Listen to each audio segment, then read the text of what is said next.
తిరుమల తిరుపతి దేవస్థానం సంగతి బట్టి ఒక లేటెస్ట్ అప్డేట్ అయితే రావడం జరిగిందండి. చాలామంది శ్రీవారి భక్తులు కొంతకాలంగా వైకుంఠ ఏకాదశికి సంగతి బట్టి స్వామివారి యొక్క దర్శన టికెట్లు, అదేవిధంగా వైకుంఠ ద్వారానికి సంగతి బట్టి డీటెయిల్స్ అన్నీ కూడా అడుగుతూ ఉన్నారండి. సార్ మనకి వైకుంఠ ఏకాదశికి సంగతి బట్టి దర్శన టికెట్లు ఎప్పుడు విడుదల చేస్తారు అని అడుగుతున్నారు. మీరందరూ కూడా అడుగుతున్నట్టుగానే మనకి వైకుంఠ ఏకాదశికి సంగతి బట్టి స్వామివారి యొక్క దర్శన టికెట్లు అయితే విడుదల చేయడం జరిగిందండి. మనకి రేపు డిసెంబర్ 24వ తారీఖున ఉదయం 11 గంటలకి వైకుంఠ ఏకాదశికి సంబంధించి బట్టి రూ. 300 స్పెషల్ ఎంట్రీ దర్శన టికెట్ అన్నది విడుదల చేయడం జరుగుతుందండి. ఇది మనకి జనవరి నెలలో వస్తున్నటువంటి వైకుంఠ ఏకాదశి జనవరి 10వ తారీఖు నుండి జనవరి 19వ తారీఖు వరకు కూడా సముద్ర బట్టి అంటే ఈ 10 రోజులకి సముద్ర బట్టి స్వామివారి యొక్క దర్శన టికెట్లు అన్నీ కూడా ఒకే రోజున మనకి విడుదల చేయడం జరుగుతూ ఉంటుందండి. రేపు జనవరి 10 నుంచి కంపేర్ చేస్తే 19 వరకు అంటే సుమారుగా ఒక 10 రోజులు. రేపు డిసెంబర్ నెల 24వ తారీఖున ఉదయం 10 గంటలకి. కాబట్టి ప్రతి శ్రీవారి భక్తులు కూడా ఈ యొక్క వైకుంఠ ఏకాదశికి సంబంధించి బట్టి స్వామివారి యొక్క దర్శన టికెట్లని బుక్ చేసుకున్నటువంటి శ్రీవారి భక్తులు మాత్రమే మనకి వైకుంఠ ద్వారం ద్వారా అంటే శ్రీవారిని దర్శించుకున్న తర్వాత వైకుంఠ ద్వారం ద్వారా దాన్నే ఉత్తర ద్వారం అని కూడా పిలుస్తారు కాబట్టి దాని ద్వారా శ్రీవారి భక్తులను అయితే పంపించడం జరుగుతుందండి. మనకి వైకుంఠ ఏకాదశి పర్వదినాల్లో ఉత్తర ద్వార ప్రవేశం చేయడం పూర్వజన్మ సుకృతం అని చెప్తూ ఉంటారు.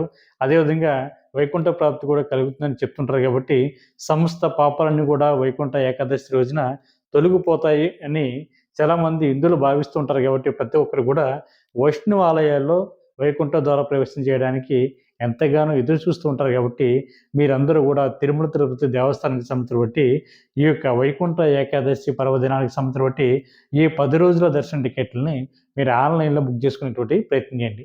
అదేవిధంగా మనకి ఈ స్వామివారి యొక్క దర్శన టికెట్లని ఆఫ్లైన్లో మనకి తిరుపతిలో 9 ప్లేసుల్లో ఇవ్వడం జరుగుతుందండి. ఆ 9 ప్లేసులు కూడా నేను ఇక్కడ వీడియో పైన డిస్ప్లే చేయడం జరుగుతుంది. ఒకసారి ఆ ప్లేస్లన్నీ కూడా ఒకసారి మీరు చూడండి. ఎందుకంటే లాస్ట్ టైం మనకి ఏ ప్లేస్లో అయితే స్వామివారి యొక్క వైకుంఠ ఏకాదశికి సంబంధించి టోకెన్స్ ఇవ్వడం స్టార్ట్ చేశారో ఇప్పుడు కూడా అదే ప్లేస్లో ఇంచుమించుగా ఇవ్వడం జరుగుతుందండి. కాబట్టి శ్రీవారి భక్తులందరూ కూడా ఈ విషయాన్ని గుర్తుపెట్టుకోండి. అదేవిధంగా మనకి వైకుంఠ ఏకాదశి రోజున తెల్లవారుజామున అంటే 4 గంటల నుండి 4 గంటల 40 నిమిషాల నుండి మనకి ఈ వీఐపీకి సంబంధించి ప్రోటోకాల్కి సంబంధించి దర్శనాలు అయితే స్టార్ట్ అవుతాయండి. అదేవిధంగా మనకి ఉదయం 9 గంటల నుండి 11 గంటల మధ్యలో మనకి ఆ స్వామివారి యొక్క స్వర్ణరథం ఏదైతే ఉందో అది తిరుమల మాడవీధిలో తిరగడం కూడా స్టార్ట్ అవుతుంది కాబట్టి మిత్రులందరూ కూడా ఈ విషయాన్ని గుర్తుపెట్టుకోండి. వైకుంఠ ఏకాదశికి సంబంధించి బట్టి పర్వదినాల్లో అంటే ఈ 10 రోజులు కూడా ఎవరైతే తిరుమల వెళ్తున్నటువంటి శ్రీవారి భక్తులు ఉన్నారో మీరందరూ కూడా ఒక విషయం గుర్తుపెట్టుకోండి. ఏదో ఒక రకమైనటువంటి స్వామివారి యొక్క దర్శన టికెట్ ఉంటే మాత్రమే స్వామివారి యొక్క దర్శనానికి అయితే మిమ్మల్ని పంపించడం జరుగుతూ ఉంటుంది. లేదంటే మీరు నార్మల్గా తిరుమల కొండపైకి వెళ్ళొచ్చు. తిరుమల కొండపై ఉన్నటువంటి వివిధ క్షేత్రాలను కూడా మీరు చూడొచ్చు తప్ప శ్రీవారి యొక్క దర్శనానికి అయితే ఖచ్చితంగా ఆన్లైన్లో కానీ అదేవిధంగా మీకు ఆఫ్లైన్లో ఈ 9 ప్లేసుల్లో ఏదో రకమైనటువంటి దర్శన టికెట్ అంటే టోకెన్స్ ఉన్నా కూడా మిమ్మల్ని శ్రీవారి యొక్క దర్శనానికి అయితే పంపించడం జరుగుతుంది. దాని ద్వారా మనకి ఉత్తర ద్వార ప్రవేశం చేయడానికి కూడా కుదురుతుందండి. అంటే వీఐపీలు అదేవిధంగా రూ. 300 స్పెషల్ దర్శనం ఉన్నటువంటి భక్తులు అదేవిధంగా మనకి ఇప్పుడు అంటే తిరుపతిలో ఇస్తున్నటువంటి టోకెన్లు ఎవరైతే ఇస్తున్నారో వీళ్ళందరికీ కూడా వైకుంఠ ద్వార ప్రవేశం అయితే ఉంటుందండి ఖచ్చితంగా. కాబట్టి మిత్రులందరూ కూడా ఈ విషయం గుర్తుపెట్టుకోండి. ఎటువంటి దర్శన టికెట్ లేకుండా తిరుమల వెళ్తే మట్టుకి 10 రోజులు కూడా అంటే జనవరి 10వ తారీఖు నుండి జనవరి 19వ తారీఖు వరకు కూడా దర్శన టికెట్ లేకుండా తిరుపతి వెళ్తున్నటువంటి శ్రీవారి భక్తులు అయితే కొద్దిగా మీరు ఇబ్బంది పడతారు కాబట్టి మిత్రులందరూ ముందుగానే విషయాన్ని తెలుసుకునేటువంటి ప్రయత్నం చేయండి. అదేవిధంగా మనకి శ్రీవాణి టెస్ట్ డోనర్స్ ఎవరైతే ఉన్నారో మీకు సంబంధించి బట్టి స్వామివారి యొక్క శ్రీవాణి టెస్ట్ డోనర్స్ కోటలో దర్శన టికెట్లు అన్నది మనకి 23వ తారీఖున ఉదయం 11 గంటలకి విడుదలవడం జరుగుతుంది కాబట్టి మిత్రులందరూ కూడా విషయం గుర్తుపెట్టుకోండి. అదేవిధంగా మనకి శ్రీవాణి టెస్ట్ డోనర్స్ కూడా మనకి అందరిలాగే జయ విజయాల దగ్గర నుండి మాత్రమే మీకు దర్శనం ఉంటుందండి. మీకు అంటే శ్రీవారి టెస్ట్ డోనర్స్ కంటే మనకి ఎప్పుడు కూడా మొదటి గడప వరకు వెళ్ళి శ్రీవారిని అయితే దర్శించుకునే వాళ్ళం.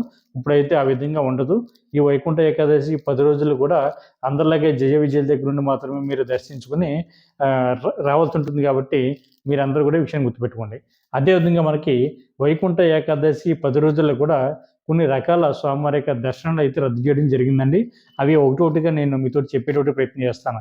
ఒకటి వీఐపీ లెటర్ల ద్వారా వెళ్తున్నటువంటి శ్రీవారి భక్తులు ఎవరైతే ఉన్నారో మీకు ఈ 10 రోజులు కూడా శ్రీవారి యొక్క దర్శనాలకి అయితే అనుమతించరండి. అంటే ఈ లెటర్లు అయితే వాళ్ళు యాక్సెప్ట్ చేయరు. అంటే ఎమ్మెల్యే కానీ, ఎంపీ కానీ, ఎమ్మెల్సీ కానీ, టీటీ బోర్డు మెంబర్స్ కానీ, అదేవిధంగా ప్రోటోకాల్లో ఉన్నటువంటి వ్యక్తులు ఎవరైతే ఇచ్చేటువంటి రికమెండేషన్ లెటర్ ద్వారా, వీఐపీ లెటర్ల ద్వారా వస్తున్నటువంటి శ్రీవారి భక్తులు ఉన్నారో, ఈ 10 రోజులు కూడా ఆ లెటర్లన్నీ కూడా క్యాన్సిల్ చేయడం జరిగిందండి.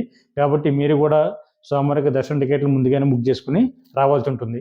అదేవిధంగా మనకి శుభదం ద్వారా వస్తున్నటువంటి శ్రీవారి భక్తులు ఎవరైతే ఉన్నారో, అంటే 1 ఇయర్ లోపు ఉన్నటువంటి సంటి పిల్లల యొక్క తల్లిదండ్రుల యొక్క దర్శనాలు ఏవైతే ఉన్నాయో, ఇవన్నీ కూడా క్యాన్సిల్ చేయడం జరిగిందండి. అదేవిధంగా మనకి ఆర్జిత సేవలు ఏవైతే ఉన్నాయో, ఈ ఆర్జిత సేవలు అన్నీ కూడా మనకి ఈ 10 రోజులు కూడా స్వామివారి యొక్క దర్శనం అయితే రద్దు చేయడం జరిగింది. అంటే మనకి కళ్యాణం కానీ, ఉంజలి సేవ కానీ, శాస్త్రదీప అలంకరణ కానీ, ఆర్జిత బ్రహ్మోత్సవం కానీ, ఇవన్నీ కూడా ఆర్జిత సేవలే కాబట్టి మనకి ఆర్జిత సేవలన్నీ కూడా మనకి 10 డేస్ కూడా రద్దు చేయడం జరిగిందండి. దాంతోపాటు మనకి గోవిందమాల వేస్తున్నటువంటి శ్రీవారి భక్తులు ఎవరైతే ఉన్నారో, మీకు ఎటువంటి స్పెషల్ దర్శనం అయితే కేటాయించడం లేదే కాబట్టి మిత్రులు కూడా ఈ విషయాన్ని గుర్తుపెట్టుకోవాలి. దాంతోపాటు మనకి సీనియర్ సిటిజన్లు, ఫిజికల్ ఛాలెంజ్ పర్సన్స్ ఎవరైతే ఉన్నారో వీళ్ళకి, మెడికల్ కేసెస్ ఉన్న వారికి కూడా మీకు ఈ 10 రోజులు కూడా స్వామివారి యొక్క దర్శనం అయితే, అంటే మీకు కోటాలో దర్శనం అయితే రద్దు చేయడం జరిగిందండి. ఈ విషయం కూడా గుర్తుపెట్టుకోండి. కాబట్టి ప్రతి ఒక్కరు కూడా వైకుంఠ ఏకాదశి పర్వదినాల్లో తిరుమల వెళ్దాం అనుకునేటువంటి శ్రీవారి భక్తులు మీరు ఈ వీడియో పూర్తిగా చూసినట్లయితే మీకు మరింత క్లారిటీ ఉంటుందండి. వైకుంఠ ఏకాదశికి సంబంధించి బట్టి స్వామివారి యొక్క దర్శనానికి సంబంధించి బట్టి అన్ని అప్డేట్స్ కూడా పూర్తిగా రావడం జరిగింది కాబట్టి మీరందరూ కూడా ప్రశాంతంగా రేపు 23వ తారీఖున శ్రీవాణి టెస్ట్ డోనర్స్కి, 24వ తారీఖున ఉదయం 11 గంటలకి మనకి రూ. 300 స్పెషల్ ఎంట్రీ దర్శన టికెట్ అన్నది విడుదల చేస్తారు కాబట్టి మీరందరూ కూడా బుక్ చేసుకునేటువంటి ప్రయత్నం చేయండి. ఈ వీడియో మీకు నచ్చినట్లయితే లైక్ చేయండి, షేర్ చేయండి, మీ అభిప్రాయాన్ని కామెంట్ చేయండి. ఓం నమో వెంకటేశాయ.